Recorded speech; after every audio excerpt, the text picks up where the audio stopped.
Da ni yma ar A55 yng Ngogledd Cymru. Da ni'n gweithio rhwng cyffwrdd 12 ac 13. Mae gennym ni ffarm Tair Meibion i'r Gorllewin a Abergwyngregyn i'r Dwyrain, a da ni'n gweithio'r dda'r yn sy'n 2.2 km o hyd ar A55. Mae yna nifer o fynediadau uniongyrchol oddi ar A55 i fynd at fwy fferm, ce amaethyddol a hanner dwsin o dai.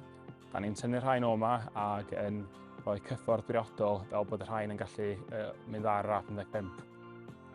Mae yna 2 dir i'r Dai'r A55 a da ni'n adeiladu ffordd breifat newydd fel bod y tai hyn yn gallu mynd at y cyffwrdd briodol sydd yn fwy diogel ac yn cydymffurfio safona priffyr diweddara. A da ni hefyd yn adeiladu ffordd sirol newydd i'r gogledd fydd yn cysylltu bythynod y wig, fferm y wig a chyffwrdd 12. Da ni hefyd yn cael gwared o 8 bwlch yn y llain ganol a fydd hyn yn atal cerbydau araf rhag croesi o un ffordd i llall. Mae'r A55 wedi dioddol lifogydd yn y degawd dwytha sydd wedi achosi'r lôn o'r cae dros dro. Mae gennym ni 8 nant a afon yn croesi'r man lle da ni'n gweithio. Yr afon hyn ydy'r afon wig a mae hwnna'n croesio dan yr A55 drwy gulvert o eitha bach. Da ni'n adnewyddu hwnna ac yn rhoi culvert llawer mwy i leihau risg bod dŵr yn gorlifo ar A55 yn y dyfodol.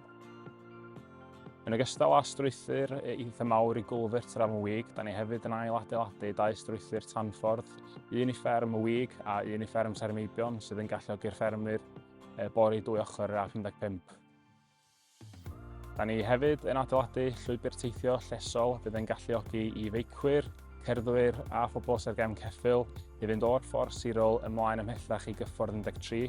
Bydd hyn yn galluogi bobl fynd o gyffwrdd 12 i 13 heb o'r croesi'r A55. Yn ogystal â'r elfennau priffyrdd, da ni hefyd yn adeiladu 2 dwnnel i famaliaid. Yn lle bod nhw'n gorfod croesi'r lôn, da ni'n rhoi 2 dwnnel o dan yr A55 gan ddefnyddio ffensio priodol i warwain nhw at y twneli yn lle bod nhw'n gorfod croesi'r lôn. Un sialens ynghlwm o'r prosiect hwn ydy cadw 2 ffordd o draffig yn mynd 2 tua'r Gorllewin a 2 tua'r Dwyrain tra da ni'n cynnal a gwneud y gwaith. Yn amlwg, da ni angen digon o le i weithio yn ddiogel, ond hefyd da ni eisiau ymharu cynlleiad a phosib ar lif y traffig. I wneud hyn, da ni wedi adeiladu lôn newydd i'r gogledd a wedi dargyfeirio traffig fy'n mynd tua'r Dwyrain a'r lôn newydd dros dro. Da ni bellach wedi dargyfeirio y traffig a fydd yn mynd tua'r Gorllewin a'r lôn wreiddiol sy'n mynd tua'r Dwyrain a yn darfod hanner ola'r gwaith hon.